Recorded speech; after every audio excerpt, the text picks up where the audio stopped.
Welcome to Preneurship Diaries. Today we have with us Raghu Shivaram, who is an experienced cross border entrepreneur with a demonstrated history of working in the marketing and tech industry.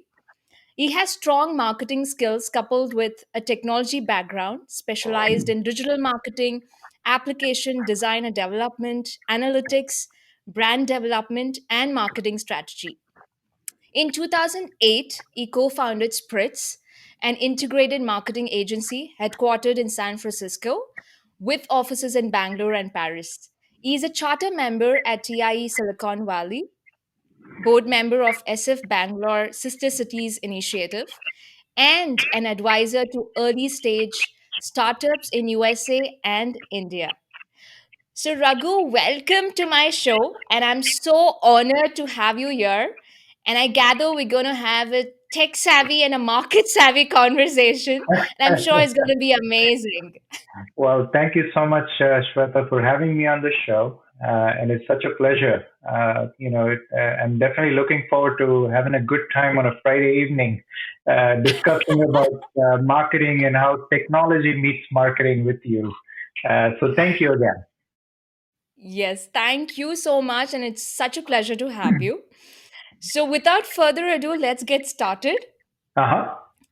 Okay, so I'm going to hit the nail by asking you, how did a person with masters and in electrical and computer engineering become interested in marketing? How Well, did I mean, that happen?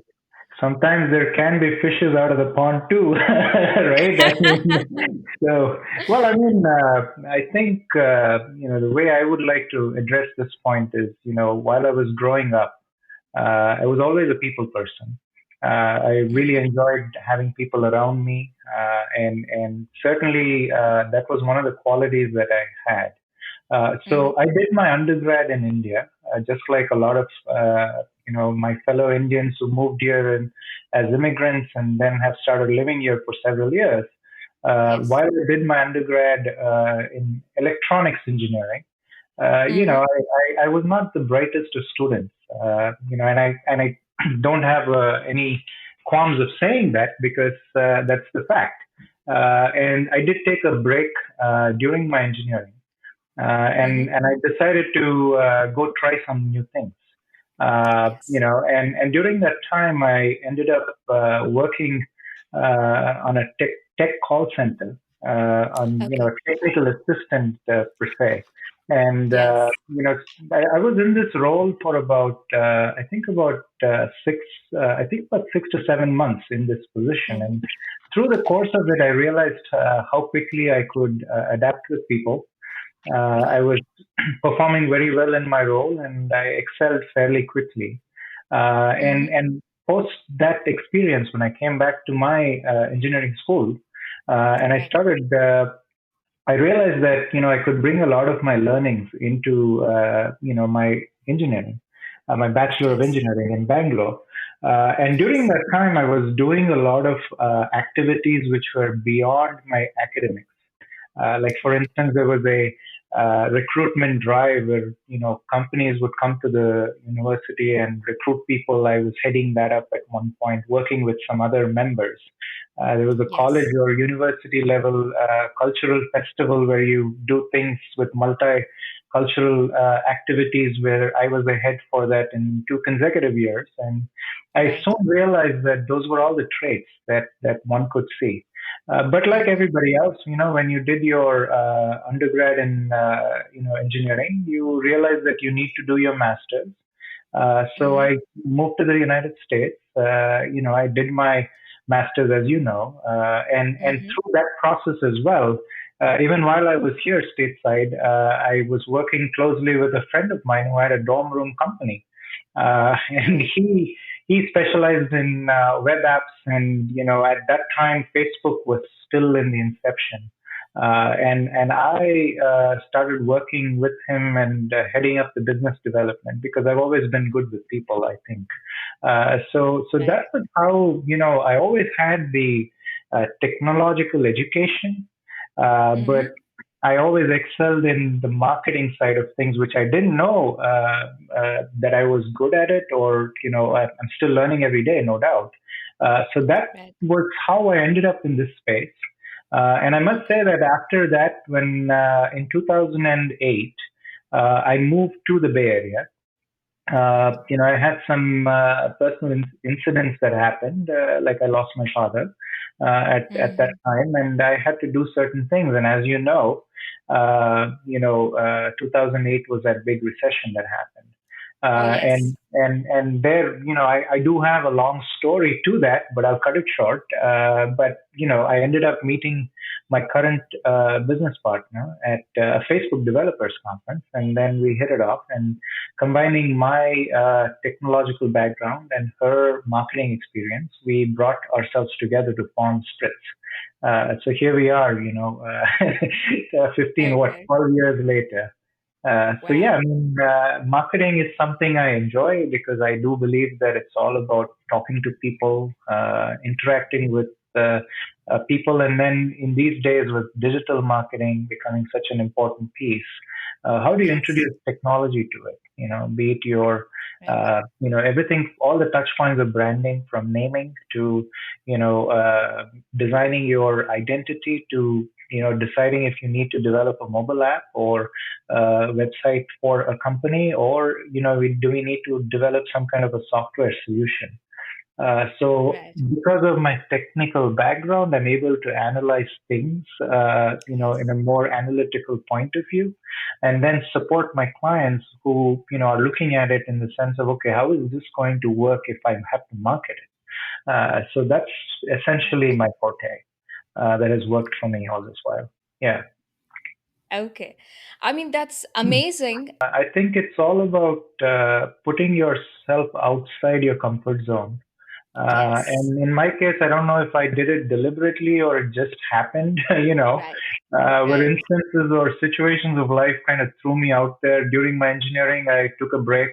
I went and Mm-hmm. did something instead of, doing something else. And I would recommend every person, if somebody, out there is listening to us right now, who's, probably in their college times or what have you, and they're studying, I would Yes. say don't hesitate to go on internships. I mean, it's not always about money. It's about gaining that experience, Right. because that experience is what's going to set you up for success. It need not be in the same field that you are in, but that exposure to life and the exposure to the market space in the real world, as we all live in, and I think you only will get that experience is, I think, more valuable than an MBA, because people go to schools, and I mean, no offense to all the people who have worked really hard and gotten great scores and studied in MBA schools, but I do Right. believe that getting out there and getting your hands dirty and learning from your own mistakes and other people around you their mistakes is True. really key for one to succeed. And I just so happened that life instances brought me into marketing, Yes. basically. Yeah. Yes. Hmm. Yes. I mean, yes, that's wonderful, Raghu. So, as you mentioned earlier, you had the technical acumen and your business partner had the traditional marketing acumen. So, how were the initial days while you both put together Spritz? How did that happen? Well, I came from an engineering background, where, as I've mentioned earlier to you, Shweta, I did my master's here in electrical and computer engineering, and I always was a technical person. Mm-hmm. And for me, relationships, interacting with people were always taking a higher priority than actually sitting behind a desk and writing code. Right. So I was always having that calling of how I could get out there, meet people, network, build long-lasting relationships. And then my business partner, who's a pro at it, because of all the positions that she's held over the years in very reputed organizations, Mm-hmm. brought in the traditional marketing piece to the table. Right. So sort of, merging the two at that time, Mm-hmm. wherein, you people were just in the middle of the recession, trying to find ways to not have to spend money on a TV ad or a billboard or what have you. which would cost a lot of money and did not have the ability to make updates on the go. Mm-hmm. Digital platforms became key. Right. So social media was still in the beginning. I think I shared with you about Twitter. We were one of the first ones to have a Twitter handle on our business cards, and people wondered why. Yeah. And Facebook was still in the cusp of it, and apps were coming out. So I think capitalizing on that digital aspect for marketing one's business Mm-hmm. is how Spritz came about as an agency at that time, because there were agencies that exclusively did analytics, search, and etc. And there were agencies that specifically focused on traditional marketing, Mm-hmm. and there were agencies that specifically focused on PR. So in today's world, when you talk about public relations, you're mixing, social media, you're mixing web, you're doing everything as a holistic approach because, everybody is on their phones, everybody is on their computers. Rather than sending out print media, it's becoming print plus digital, or rather, it's digital first and then print these days. Because as you can see, a Yes. lot of publications are going online and moving away from print. And Right. I would think that was, we I think at that time we were at the right setting Mm-hmm. to have put this together. And again, mind you, we even evolved over time because it was not that, Spritz today is what it started as. Uh, I think, like every business, we started off with a smaller set of services, and then as the market evolved, the other agencies watching our client needs, most importantly, Mm-hmm. wherein it was always that, could you guys do this, and we always figured it out. I think coming from India, saying no is difficult for us, I guess, at least for me. So we go in and we True. figure it out, and we become, resourceful. And that versatility is what's made us successful in a way, because we figure it out, we get it done, and that's how we started. Yeah. All right. Okay, that's beautiful. Well, I'm curious to know what's with the name Spritz. That's a funny story.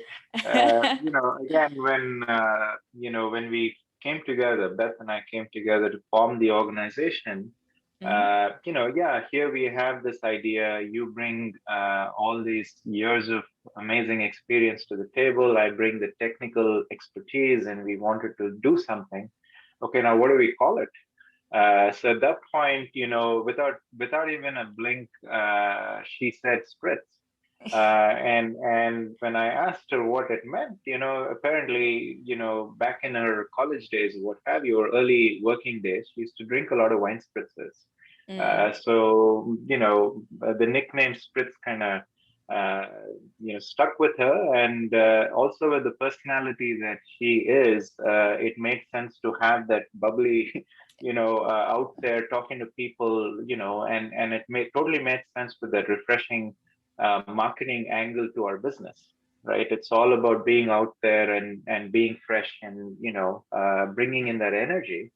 So at that point, we looked it up. We obviously did all the right things in terms of searching for a domain name, Right. looking for the relevant trademark registrations, ensuring that it was all available, and then to our luck, I think it was meant to be. So we went ahead with the name Spritz. So technically we are called Spritz Marketing because, if you just said Spritz, people may think it's a sparkling wine company. So we attached ourselves to the word Spritz Marketing. Right. But out there, if you see today, there are other people who, copied the name, I would say. I mean, not Mm-hmm. necessarily because of who we are, but they may have come up with a similar idea. But we've been specialized with the name Spritz Marketing here in the US Yes. and in India as well. We went with a similar name Mm-hmm. where it was called a Spritz Interactive Technology. Mm. Because it was purely technical as Right. the backend team and whatnot, and even our service offerings there. Mm-hmm. So that's the name actually. Yeah. Okay. All right. Now I know the story. All right. Great. Yeah. Mhm. All right. So Raghu, could you tell us what were the challenges that you faced, from your end, pertaining to working in a different geographic culture? So was it Wow, that's a difficult? good one. Yeah. Yeah. Yes. So was it difficult, or I mean, to probably change a whole lot of things, because you were from India. So how was it all about? Mhm. Well, I mean, as I probably have shared with you, I was not born here. I mean, I'm from Bangalore.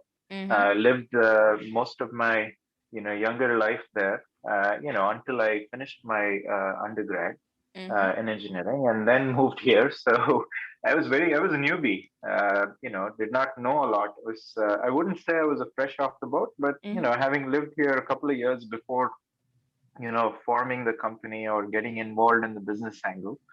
So, I think I can break it down into a couple of different aspects, right?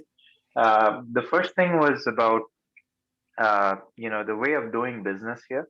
Mm-hmm. I think in India, at least historically, businesses have happened between, it was always a family affair.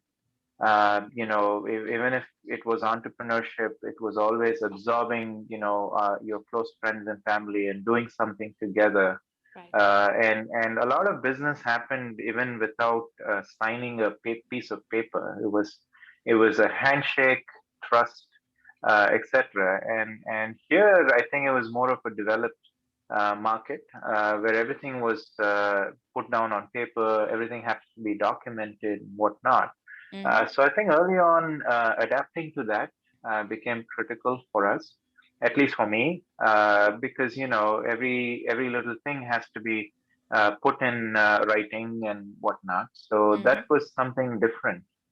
But I must say that we've successfully changed the way we do conduct. We brought in the Indianized way of doing business here, if I may, because I think it's all about building the trust and building the relationship. So we do have clients that we've been working with 5, 7 years, and the contract that we may have signed on day one still holds good, Mm-hmm. because it's not about lawyering up, but more about building a relationship and walking the talk. And I think as long as we deliver what we promise, our clients have become our friends, and we continue to have a very good professional relationship with them. So that's point number one. I Mm-hmm. think the other thing that I may address here is the social setting. Because we first started rolling out business here locally in San Francisco Bay Area. Mm-hmm. So, here, one of the things, just like in India, if you're talking about going out there and meeting people, the first thing you talk about is cricket, or you talk about, like real estate, or you talk about the political happenings around you, or something in Mm-hmm. those lines. Mm-hmm. The similar thing holds good here as well, right? So, people are a lot more passionate about, the local happenings. So, getting up to speed with that was essential, Mm-hmm. because, you could still stay in touch and on track. I mean, mind you, there weren't as much, online activity in 2008. Right. So it was not as, matured as now, where, you just have to go online and listen to Spotify and get a hold of 10 podcasts, or, where we could actually get some information that was valuable.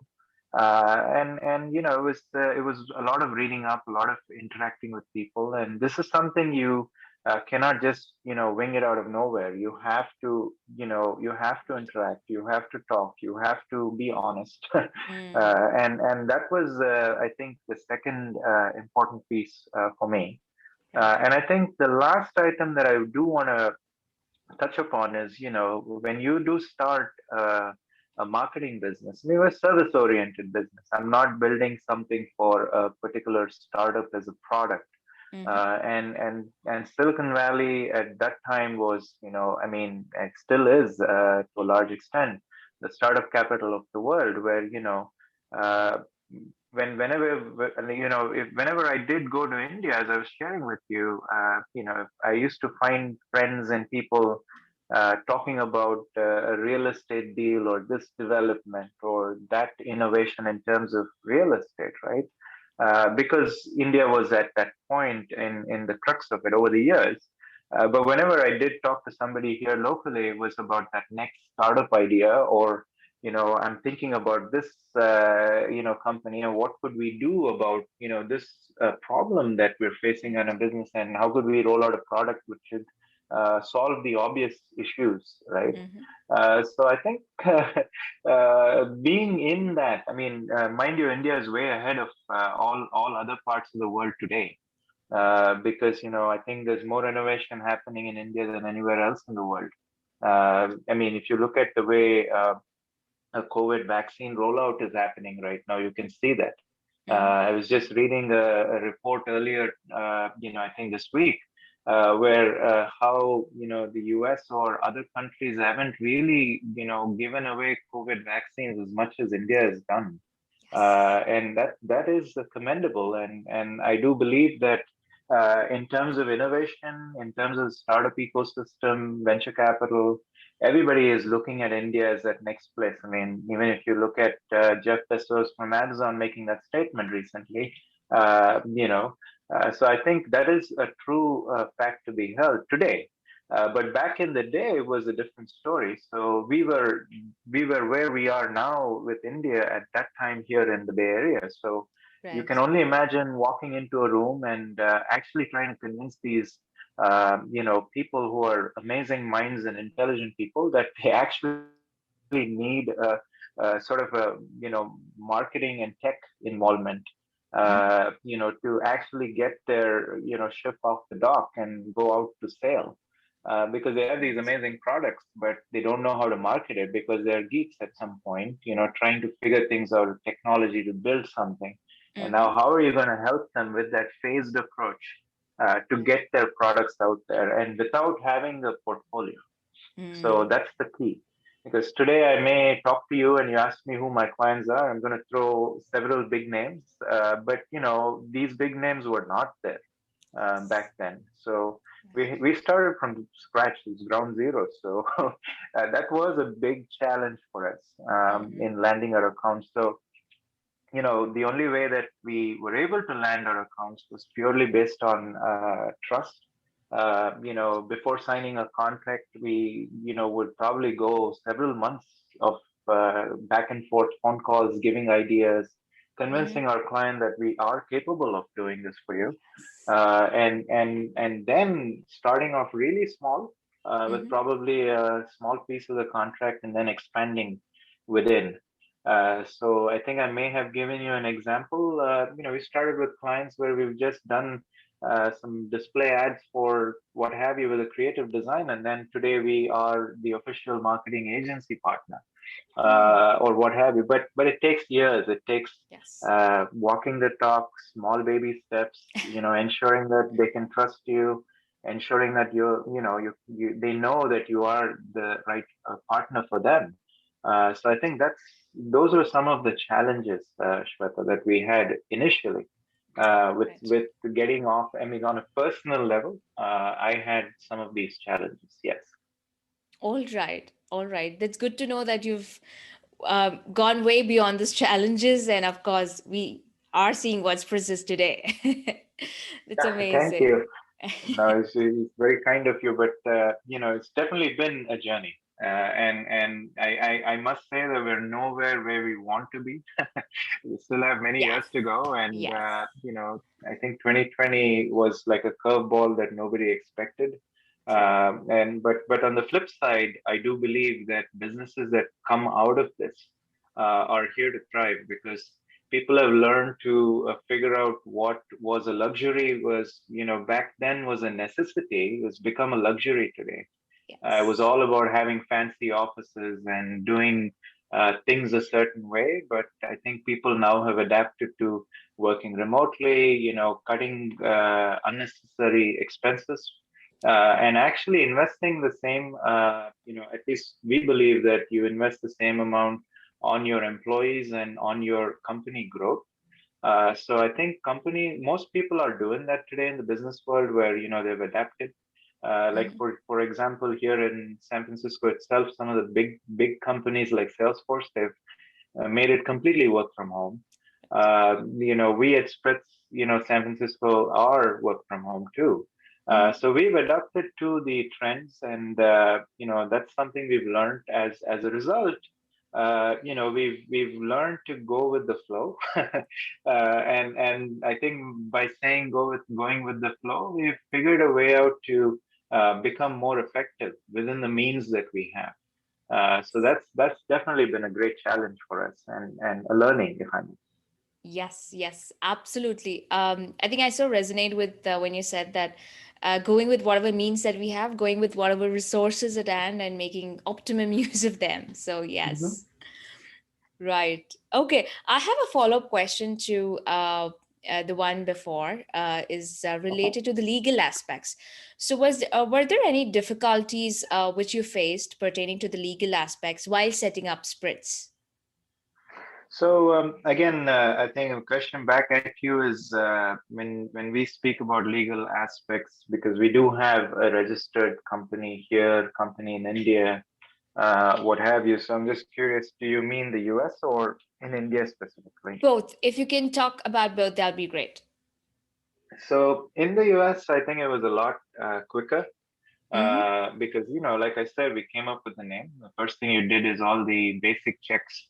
Back in the day, we wouldn't look at social media platforms because we weren't as prevalent.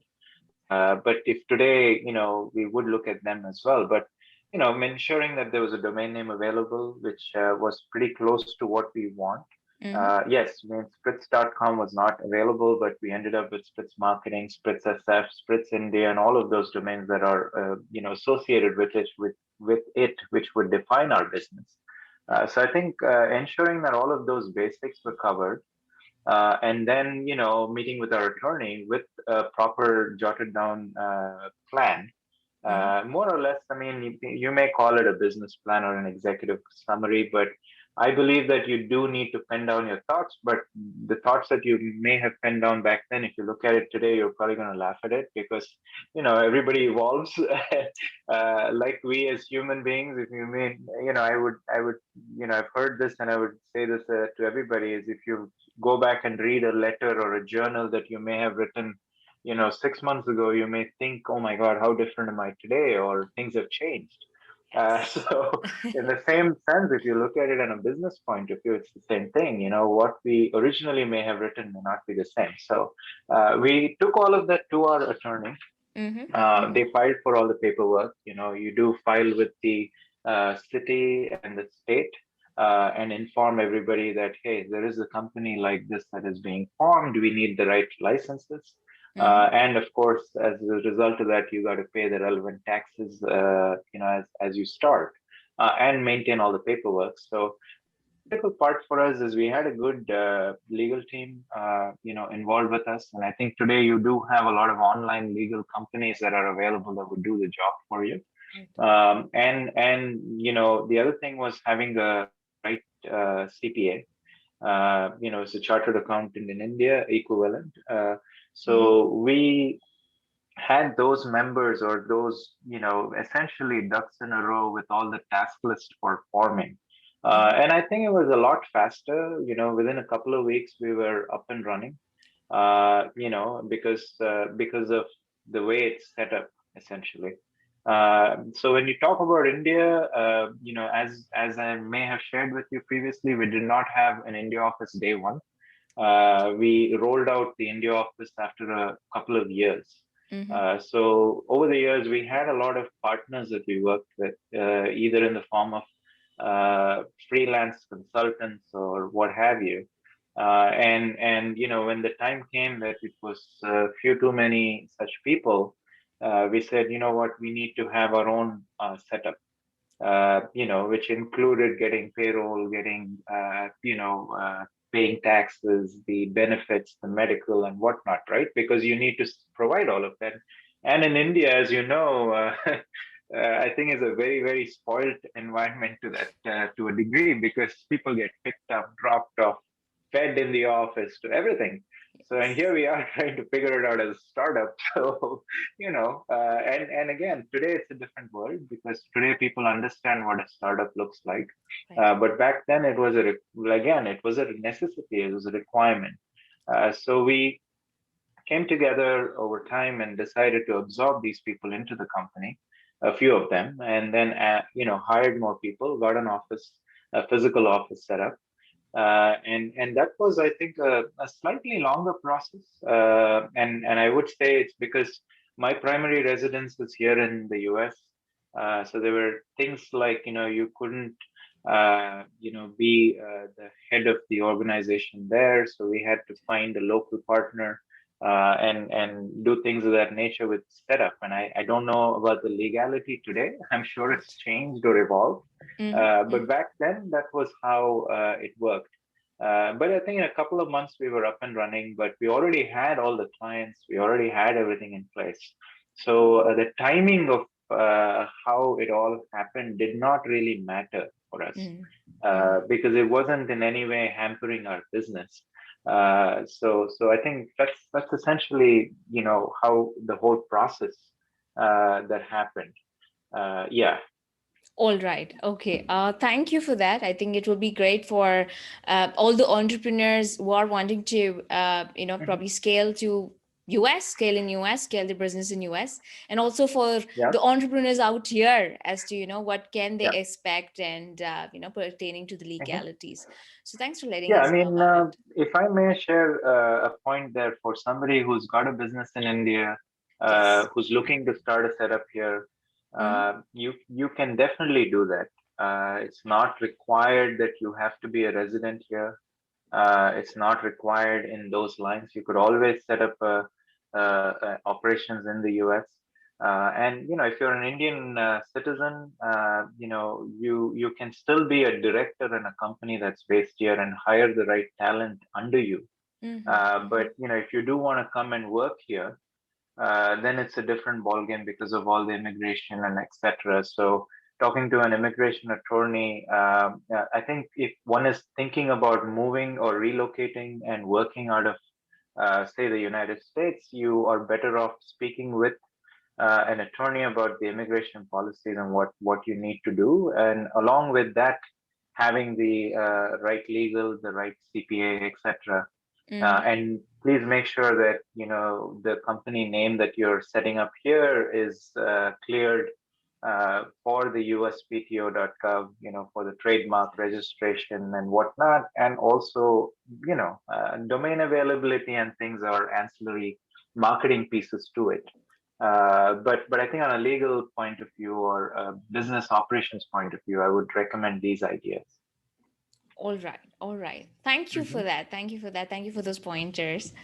All Hmm. right. Well, my next question is, what triggered you to expand to Paris and the UK?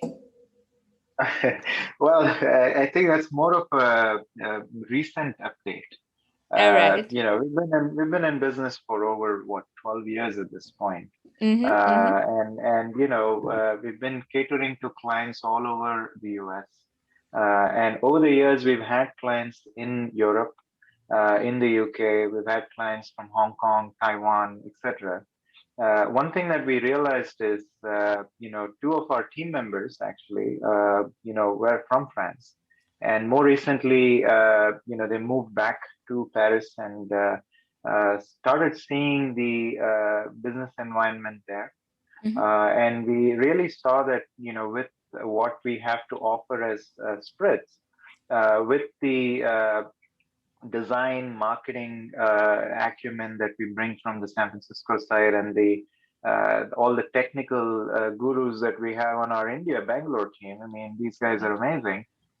We thought that we could provide these combined services Mm-hmm. to some degree in these regions. So in Paris, we have a fellow team member who's leading the effort, and we already have an amazing team to do all the execution of the task. So that's with the Paris office. And then in terms of the UK, one thing that we believe in, instead of competing with your fellow, agencies, you always want to collaborate. Right. because collaboration is where you can plug the holes. If there is a service that someone else may not have an expertise in, we can always come in and help fill those gaps. So as a result was what we are doing in the UK. We've partnered up with a local agency there called Yugenway, Mm-hmm. and they specialize in digital marketing areas and also personal brand development, etc.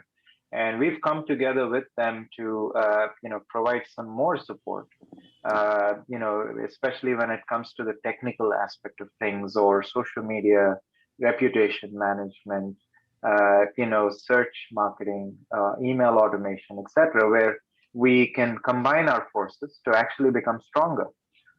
So given that they're local, given that they already have a shop there, Mm-hmm. in terms of communicating with people, having a network, they already have that.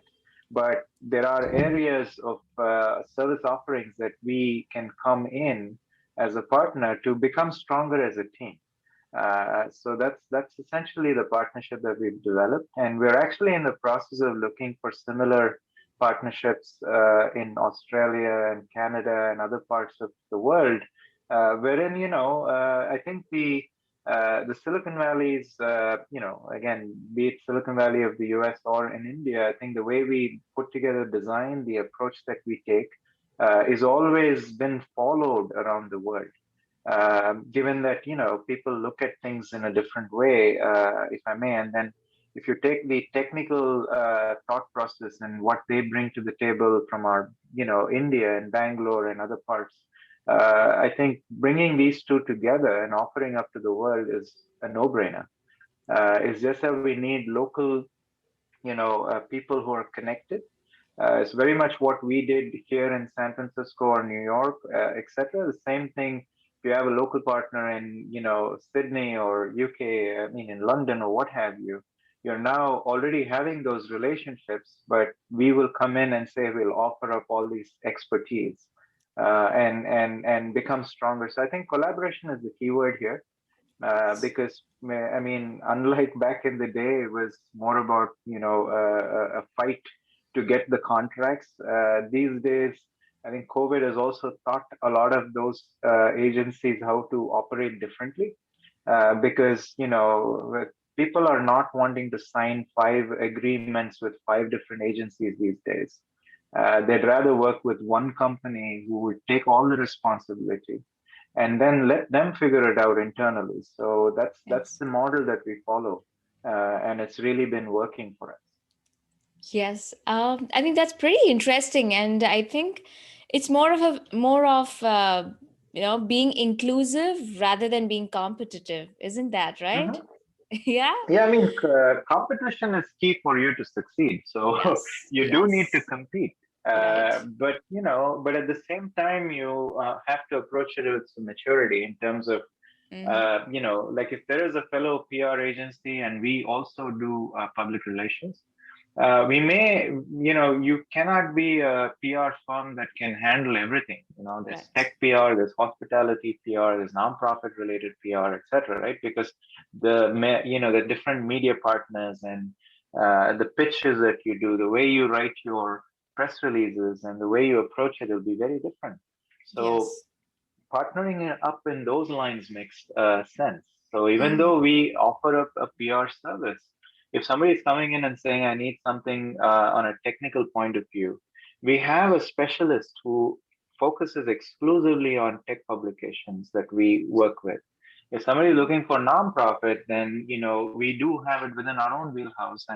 And for instance, if somebody from another country is coming and asking us to do a local strategic partnership, if Spritz from San Francisco Bay Area, who probably understands the US market, is trying to do it in the UK, it may not make sense, because I know that it's essentially like driving a car, but you need to know the rules of the land, and the people of the land, right? So Right.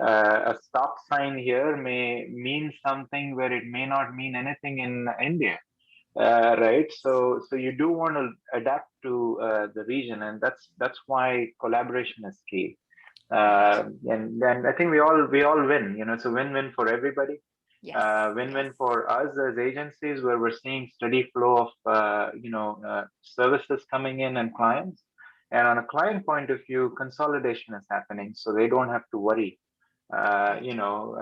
of working with five different people in multiple time zones. My God, that can be a Correct. nightmare for them. So we solved that. And the third most important thing about why we looked at the European market Mm-hmm. is because, I mean, we say this to our clients and friends all the time that, Spritz is a 24-hour operation.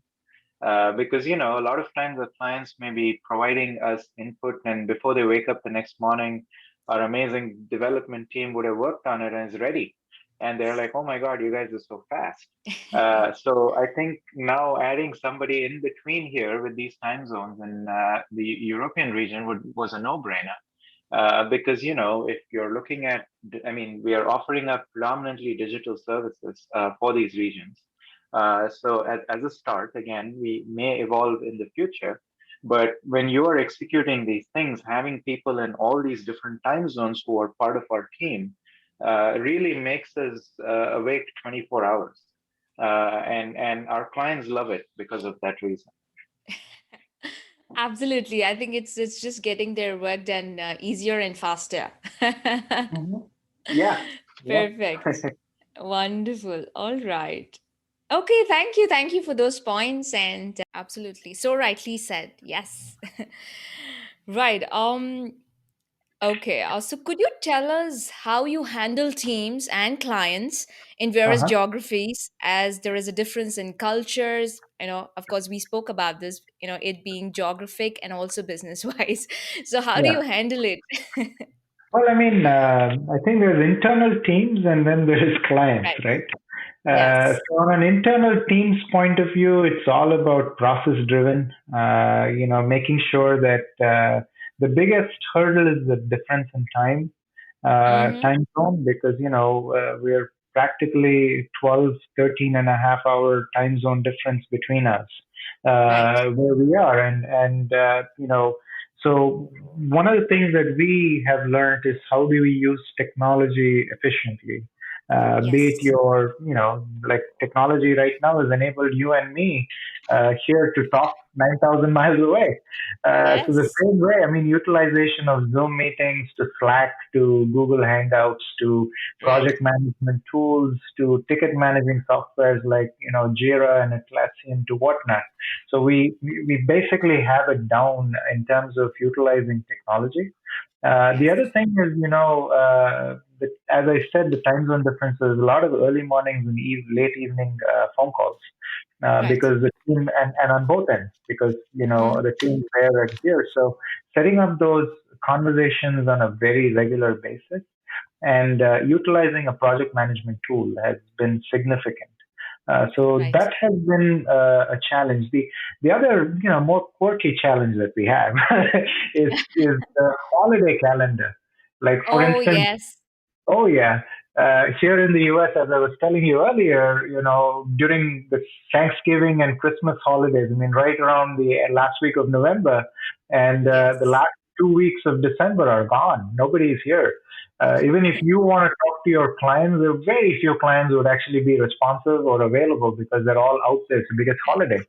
And the Mm-hmm. same thing in our India office. If you're talking about Diwali, that's and Dasera, and there's so many different holidays that we have where Yes. people are, not available. So I think working around those times, Mm-hmm. like for Mm-hmm. instance, during our Christmas break here, we usually utilize because we've strategically placed our development teams, our analytics teams, etc., in our Bangalore office. I mean, obviously, because of Bangalore being the Silicon Valley of India with all this amazing talent Right. that we have, Mm-hmm. we table all of our housekeeping, admin related projects, or we table all of our side hustles like my entrepreneurial ideas of doing an app or building something, etc. During those times when everybody Mm-hmm. else is not working and it's light, they just go in full mode. Right. And at the same time, when they are off there, the teams here pick up. But it's always a challenge because of the holidays. that come to Mm-hmm. the table. And now with our French team, they have their holidays with Bastille Day and whatnot. So it's it's a good orchestra, and that's where making sure that the teams develop a relationship. I mean, I think Mm-hmm. now post COVID, people have learned how to work with remote teams. But with the nature of business that we are, we've been fortunate to have learned this sooner because we got teams in different countries, and it has really enabled us to have that communication. So I Yes. think that is another challenge, and the I think the other aspect is it has also worked somewhat in our favor Mm-hmm. because the challenges that we face with managing the clients, right? Because if I may talk about clients, Yes, I please. think the bigger challenge with the client aspects is, you know, a lot of times a client sitting in the San Francisco team side or somebody who's in New York or what have you, they don't want to wake up in the middle of the night to deal with somebody in our Bangalore office. So Yes. streamlining the process, being Mm-hmm. available for them, Mm-hmm. and the way it has worked in our advantage is a lot of times because of the three time zones, which are almost hand to hand, because between here and Paris, we have about an 8 hour time difference, and between here and in India, it's about a 12 and a half hour time difference. So we are able to Mm-hmm. really capitalize on that. Meaning, for instance, if our creative team had to develop something that needed to be coded, uh, when we are sleeping here, our teams at work there. So the next morning when you wake up, like voila, everything is done. So the client is Yeah. super happy. And to be very honest with you, like for instance, our client at Celebrity Cruises, which is a cruise line, as you may have heard, they Mm-hmm. prefer to use our team because they know that we're faster than their Uh-huh. own internal team in several instances. Yes. And that's been an advantage for us. So again, it's about taking these challenges and trying to find a balance there. It's kind of what's worked, and we learned this over the years, making a lot of mistakes and learning on our own. It's been a good journey that way. Yes, I think it's very amazing to know that, it's working out. You're making it work for yourself, considering the limitations with respect to the time zones, and also the culture. And thank you for that example which you shared. I think it really, seeps into how you've turned a limitation, which could have been a challenge because you might have lost clients out there, and yes, and you have worked it to your advantage, and that's so beautiful. And of course, I think technology and the project management tools which you mentioned about, I think it really really goes a long way, and it's so good that you could capitalize on this at a very early stage because you are into it. Yes. Absolutely. Thank you. Great. All right. Okay. So coming to your Spritz company, so I gather you offer both traditional and digital marketing services. So I want to know, is traditional marketing still relevant and effective in this digital age? And does it depend on the client's business? And also, if you could, explain to us with an example or a case study, that would be really great. Absolutely. I mean, yes, we do offer traditional and digital. We're a full service marketing agency. Mm-hmm. So we have always branded ourselves as an integrated marketing agency because we do bring um, digital strategies to to traditional marketing. So Yes. we certainly believe that marketing as a whole still is relevant depending on the client that you have. Yes. So if I may give you an example, like for instance, we work with JP Morgan Chase, which is a sponsor of this tournament of champions. So Mm-hmm. Mm-hmm. this is a squash tournament which happens in New York, and we also have a sister event that happens in San Francisco. So this event, they're recognized. It's almost like playing. If I had to relate it to cricket, it's almost like having the World Cup matches. The same way for squash. So Right. our company, we manage this event for them in the Grand Central Terminal. So if you've been to New York, you would know what I'm talking about. It's a beautiful Yes. train station, and then in the midst of it, we have a glass court, and we conduct these squash matches over several days. Mm-hmm. So we have teams coming in from all over the world because these squash players, who you kidding when you say these players are from Egypt, from India. We had a player from India, by the way, who was on the top 10. So we have players coming from around the world. And when you bring these players, I mean, we manage things on a traditional side and also on a digital side for them. Mm-hmm. So, for instance, we manage all their print design, digital designs and social media designs, and even help them with putting together some aspects of their website and whatnot. But Right. how do you marry the different aspects to it works this way? Like, for instance, we do a lot of their when we talk about doing public relations, right? It's not Mm-hmm. just about identifying the media and putting together the relevant media list and reaching out to them. Right. But along with that, you also have to do further aspects of reaching out to influencers. You Mm-hmm. have to tie in the digital aspect to it for you to really measure your success. So it's no more, one way or the other, because a Mm-hmm. traditional aspect like public relations is involved with digital marketing. And a lot of times, I mean, for instance, if we take the JP Morgan Chase Tournament of Champions, like for Mm-hmm. instance, we have a lot of these strategic partnerships. And that's something we value at our agency because we have clients who are in different worlds. Like for instance, we have a winery client. Then you have this particular tournament, so we could help bring in a wine sponsor when they would donate X Yes. number of cases of wine that can be used at all the hospitality events. Or a Right. restaurant partner who could come in and showcase their food. And Mm. as a result, the tournament, the organizers are having some amount of budgets that are being relieved because it's being donated. And for Yes. these organized, I mean, because so we believe in bringing in those strategic partnerships. So, like for instance, we did a deal with the Wall Street Journal. Mm-hmm. It's a large publication. So we talked to the Wall Street Journal and actually saying that, okay, you give me a full page ad in your newspaper, which would cost you a lot of money.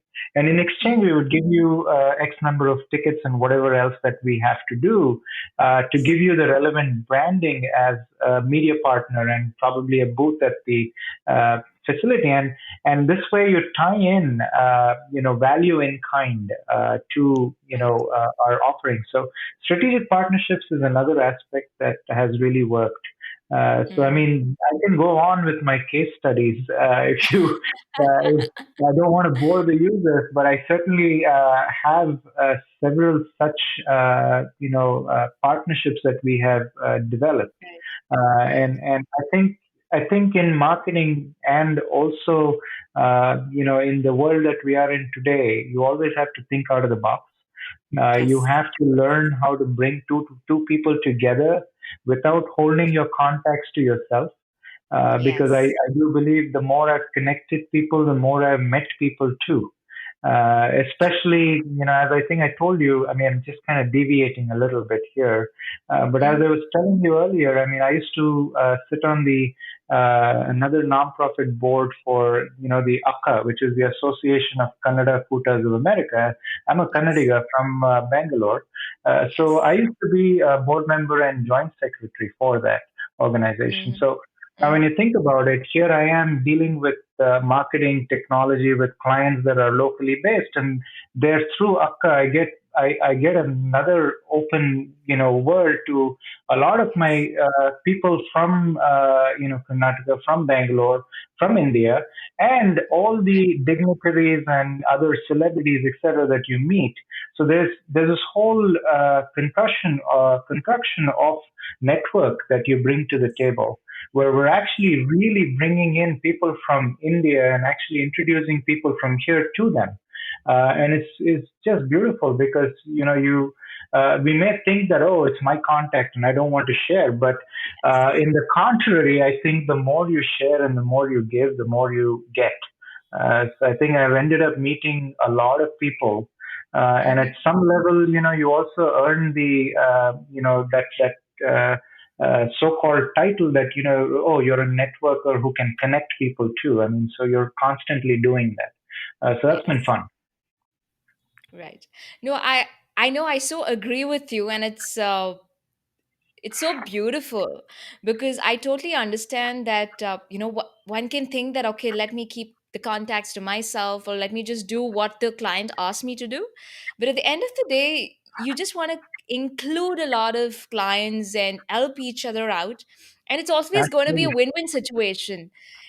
Yeah. And of course, I mean, talking about the business aspect to it, of course, there is a give and take. But I think I totally agree with you when you say that it's more of giving, and you don't Yes. expect anything from the other party. But when it comes your way, it's just so beautiful. Yeah. I And I mean, think, yeah. yes, I mean, for the worst case, you're connecting two good people. So let them take it away. And you know what? They may forget that you were the one who put them together, but who's checking? I mean, you're not holding anybody accountable for it. yes, But I do agree with you. I mean, in today's world where everybody is thinking about what is in it for me, very, very few people look at it in the other end of the spectrum saying, okay, what can I do for you? How can yes. I help you? Or in that sense, because only when you go out with your arms open, and especially for somebody like me coming in from a different country, different culture, different background, and Mm-hmm. starting from zero, it was more important about how can I help. Like for instance, there have been times when I have not even signed an agreement with a client, but have been on the phone with them for in one instance, actually, I was consulting with this client. They were based out of Ohio, in Mm-hmm. Cleveland, and we Mm-hmm. talked for almost 4 months before they Wow. actually built the trust to sign the agreement. And believe me, they worked with us for 5+ years after Wow. that. So I think those deep relationships, and that's where you have to think beyond, what is in it for me. I mean, no doubt, building a big company or building a Rolodex of business cards takes you being strategic. I'm not Mm-hmm. saying that you just go shoot in the dark. But Yes. while being strategic, I do believe that you have to look at the greater good of how can I do something good for others. And that's Yes. worked for me. Yeah. Absolutely. So let's leave that on that note. We will surely get into networking and volunteering much later. Uh-huh. So I want to ask you, like, we are in the pandemic. So has it in any way affected digital marketing? If yes, how? I mean, it could be on the positive side or the negative side. So what are your views on that? Well, I think a lot of our traditional marketing clients have wanted to go digital because these are days when nobody wants to touch anything, nobody wants to maintain social distance and what have you. So Yes. like for instance, if I may give you an example, we work with a beautiful film festival here called the Sonoma International Film Festival. Mm-hmm. So they've Okay. been around for 20 plus years, and we have had a relationship with them for the past 7 years. So Mm-hmm. we, predominantly managed a lot of the traditional marketing for them, and more recently we've tagged along on the digital side and also the creative design, and more recently the website and whatnot. But Yes. this this year, because of the pandemic, they have to move away from a physical event into a virtual event. I mean, Wow. here you are talking about the California wine country, selling the experience of great, delicious wine and amazing food with films, right? Because it is ranked as one of the, I think, one of the few film festivals where you can actually walk from one venue to another, and with with having a glass of wine in your hand. So, how many places around the world can you actually get that experience? And here you are asking them to go virtual.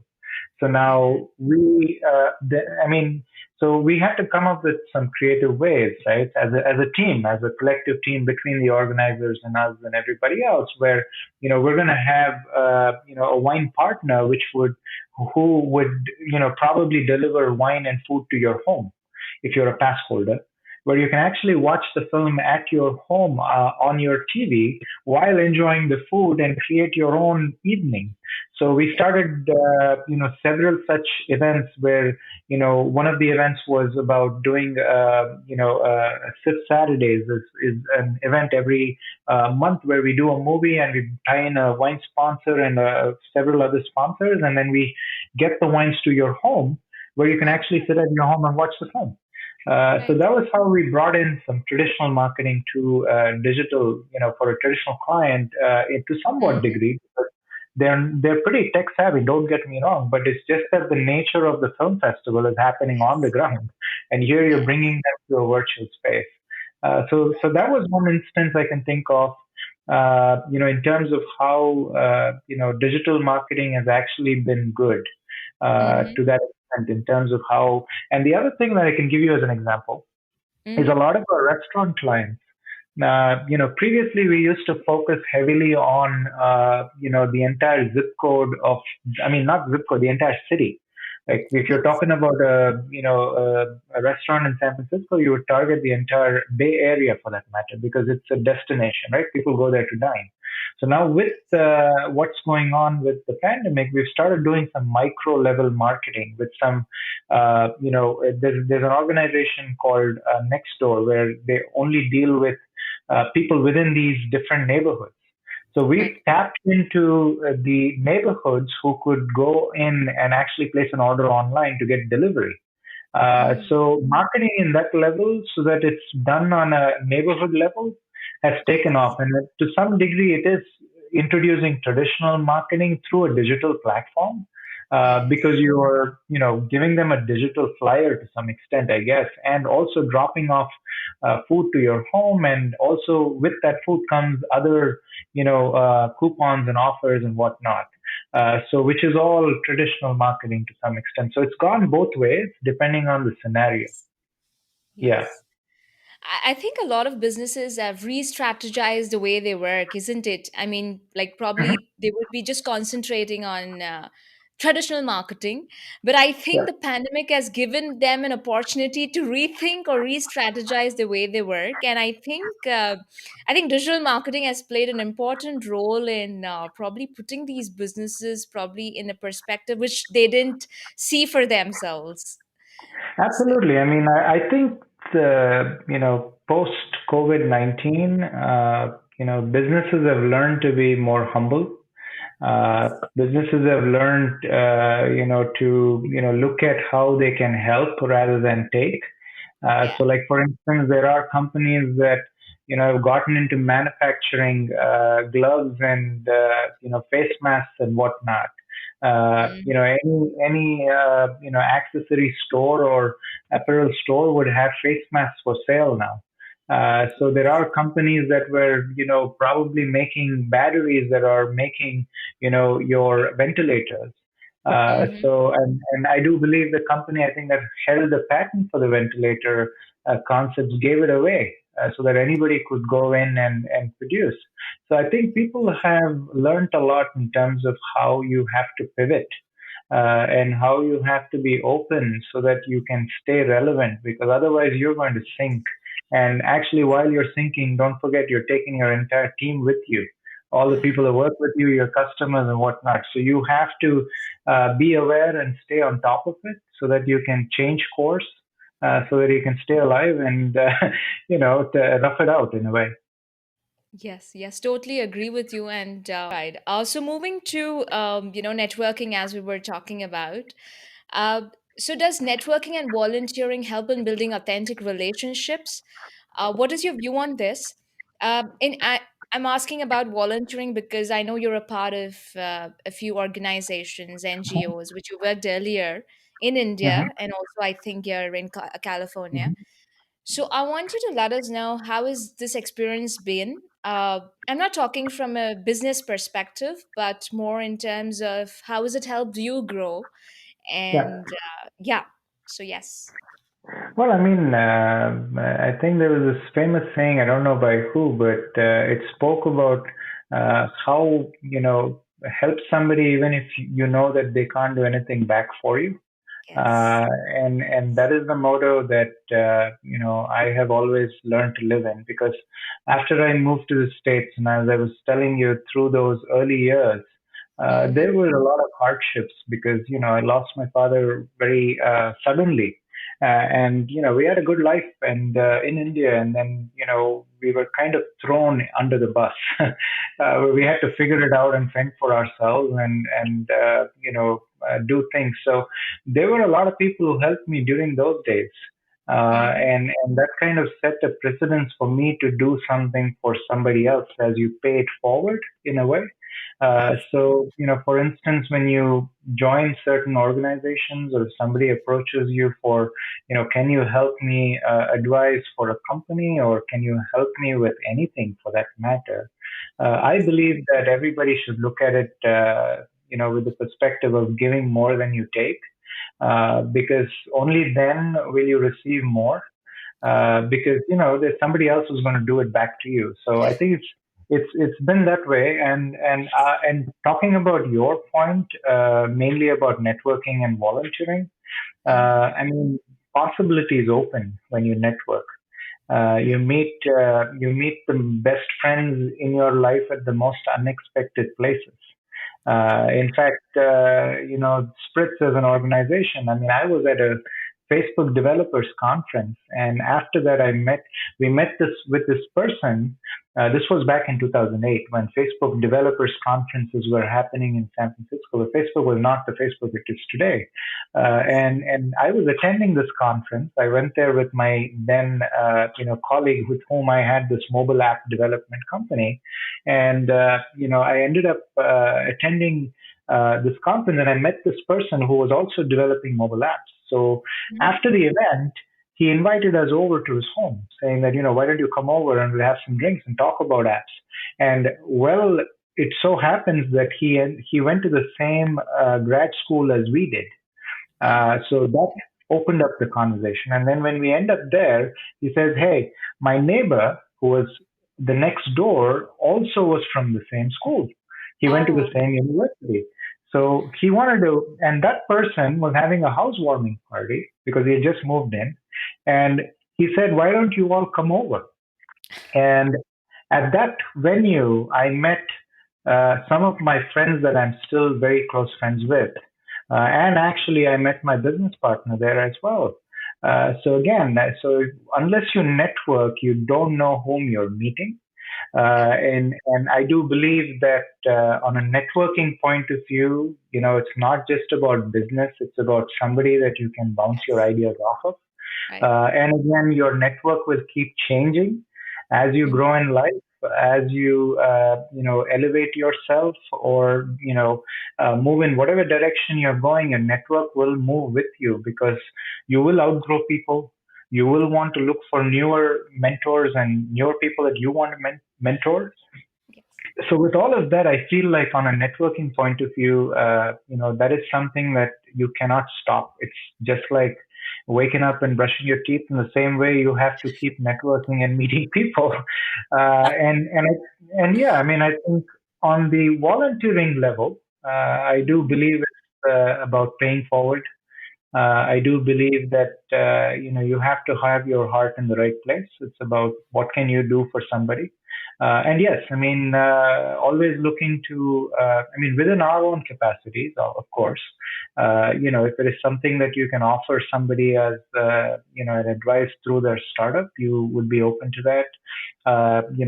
I used to be on the board for an AIDS organization in San Francisco, Mm-hmm. where we used to help support all these other organizations that were dependent on this uh, for Yes. people who have HIV and AIDS. So that was another portion that I was in. I used to be with the American Red Cross Bay Area committee member.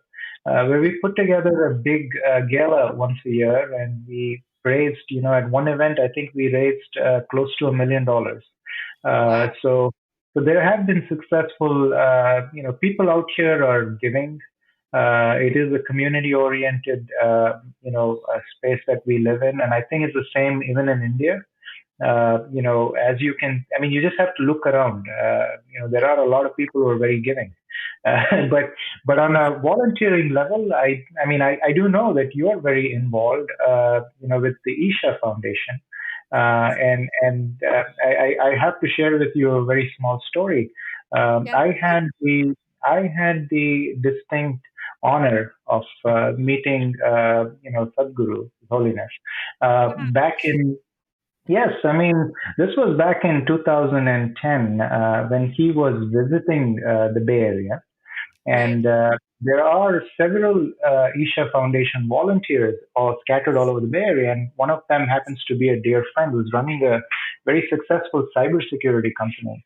Mm. And he reached out to me because, I was quite involved in the city, had good relationships with the mayor of San Francisco and whatnot through my other organizations here. And we Mm. actually, arranged for, and I had the pleasure of giving the certificate of honor uh, Oh, to wow. uh, to Sadhguru, and it was one of the moments. I mean, today he's a force to reckon.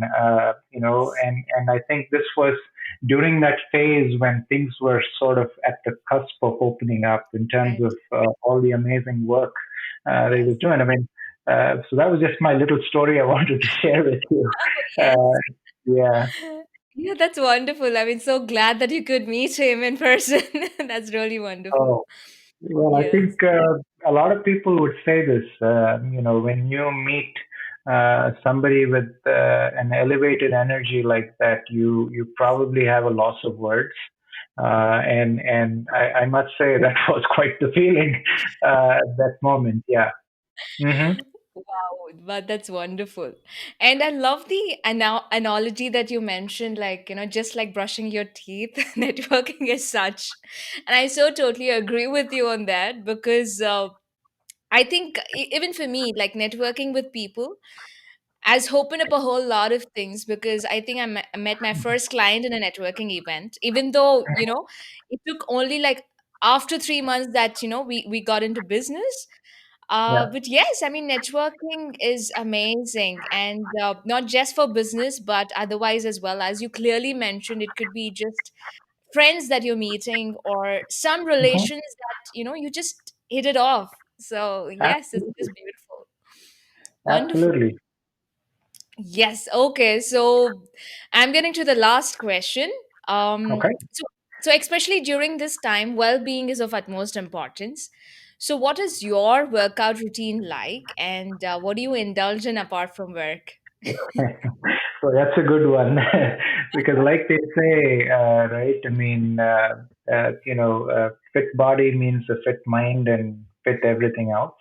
Yes. I mean, we're not here to have the perfect physique or what have you, but I do believe that you need to have a healthy body in terms of what you put into your system. Mm-hmm. The kind of sleep that you get and the exercise where you get your blood going. And of course, your mental, zone outs through meditation and what have you. So for me, I think when the pandemic hit, uh, you know, uh, as you know, we in my family here, we are very, physically active people. We hit the gym every day. Yes. We eat right. We do all the relevant things because that's what keeps you going on an energy level. And when the pandemic hit, the gyms closed, and we learned to adapt soon. So we set up a small little, very humble gym at home with some equipment and whatnot, which we, ensure that we keep the activity at a very smaller level going. And of course, very blessed to live in San Francisco. because it's the coastline, the beautiful ocean, and all these wonderful parks, and the mountains and whatnot. So we've been really exploring and going on hikes on a regular level. I Yes. mean, our regular space, and gotten to try new things. And a lot of times when you go on these hikes, you get to see deers and coyotes and foxes and whatnot. Yes. You do feel like you're in the wild, and that's something that I value, and it really helps me think, and really lets you burn some calories, and at the same time you're refreshing your mind. So those are some of the things that I've done through these months, and now it's become the norm. Because even after the gyms opened up, I was skeptical to go in. Given where we are Mhm. here, and so I've still been continuing the same trend of ensuring that I get my 1 hour of walk a day, or ensuring that you do like a 45-minute to an hour workout every day at home, and of course spend some time to meditate or put that intent of what you really want to achieve for that day, or calm your brain basically. So I think those are things that have really helped me. Yeah.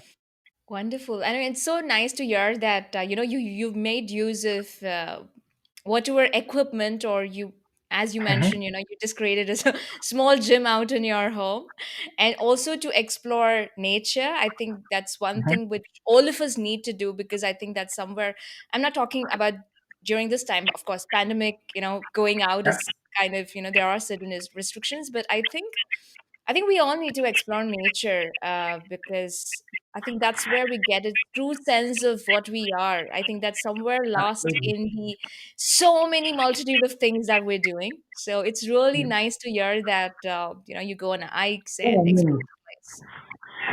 times are tough, for everybody. There are a Yes. lot of people who've lost jobs. There are a lot of people who've lost loved ones because of COVID. Yes. So, the one way that you can take your mind away from those thoughts is by actually doing something, where you're really getting yourself out there. So it is important that everybody works out in some way, form, so that they get out there and not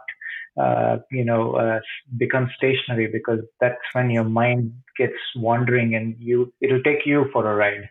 Yes. So that's something that has really worked out for us, because when the pandemic happened, it wasn't easy, because we do Mhm. have a lot of hospitality clients, and they started seeing getting hit way back before everything shut down here in March, because they were starting to see the downward trend in February.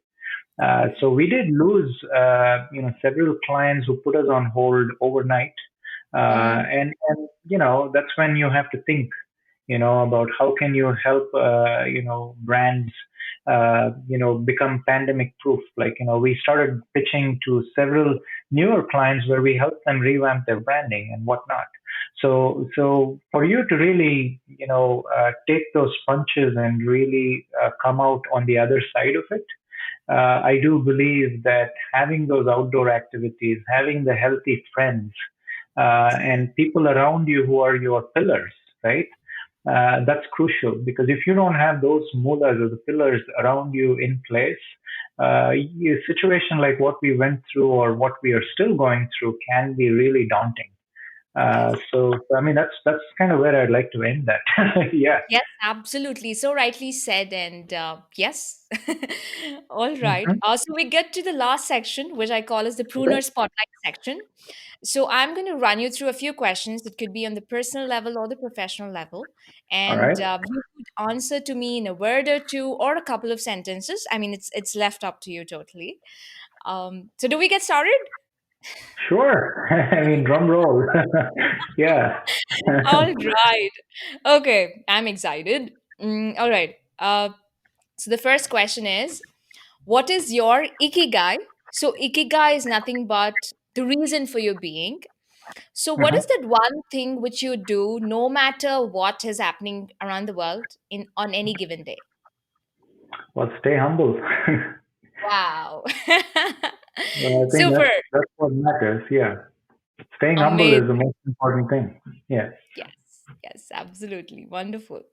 Okay. Any person who inspires you. It could be Mhm. someone in your personal life, or it could be an entrepreneur, a fellow entrepreneur whom you adore or are inspired of. So anyone. Well, I mean, I can't say that there's one person that I look up to for inspiration because, like I said, there are several individuals. Like at Mm-hmm. my own home, I'm inspired about staying fit and eating healthy and other things through my partner at home, my wife. At Yes. work, I learned so many things from my colleagues and my, business partner who's helped me a lot. I have, mentors that I constantly talk to, who Yes. are people, been there, done that, people that you can reach out to. And then, of course, there are a lot of friends that you talk. So I think there is no one person that I can just point at and say I'm learning everything from, Mm-hmm. because everybody comes in and gives you a piece of what they can, and True. it's all about taking the positives from them that would benefit you as a person. So yeah, I'm sorry, that was a very long answer. No, no, no, totally. I mean, it's fine, and I so agree with you that it's. I think it's your network which makes you to take the best of everything, and yeah, so rightly said. Thank you.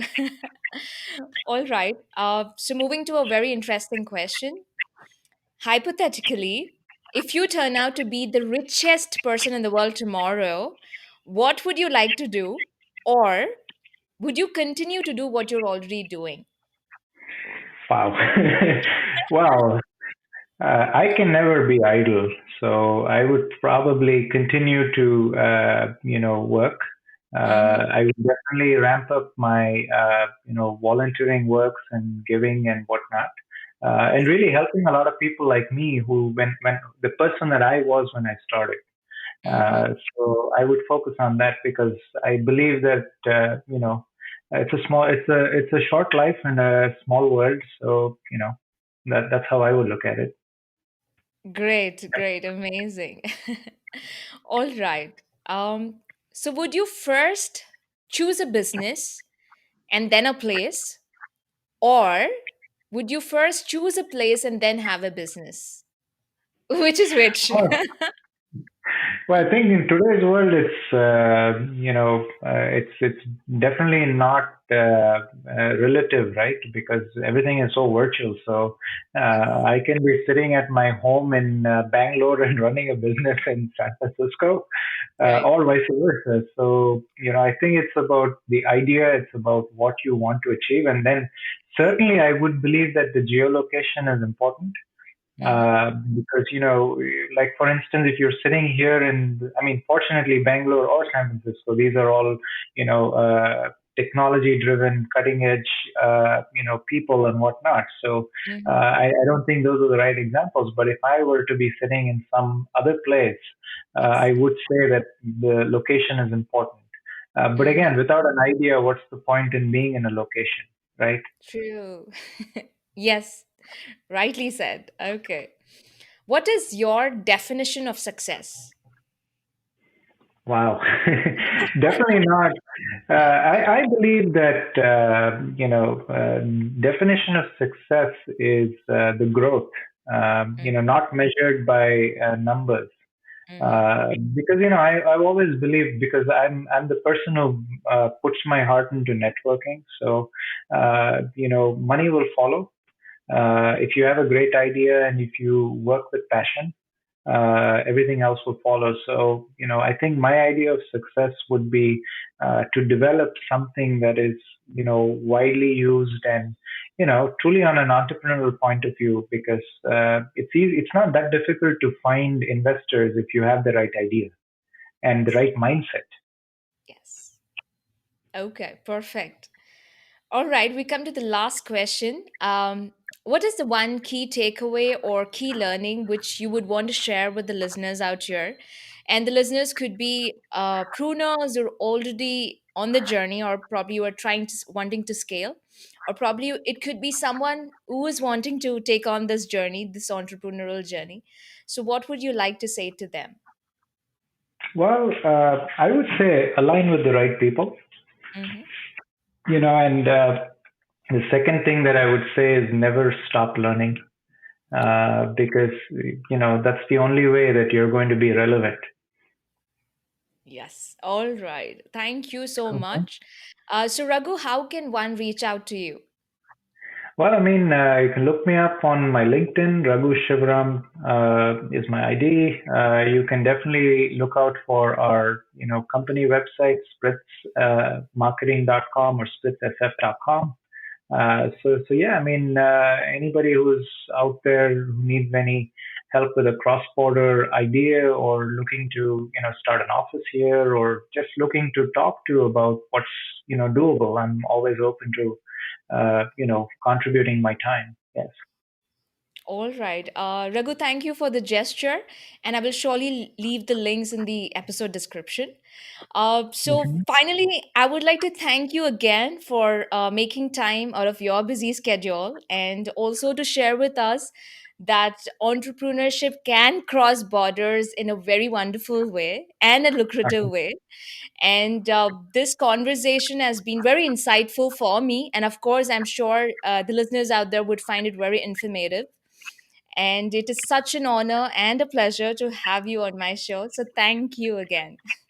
Well, thank you. I mean, I certainly enjoyed talking to you for all this while, and I really appreciate the opportunity.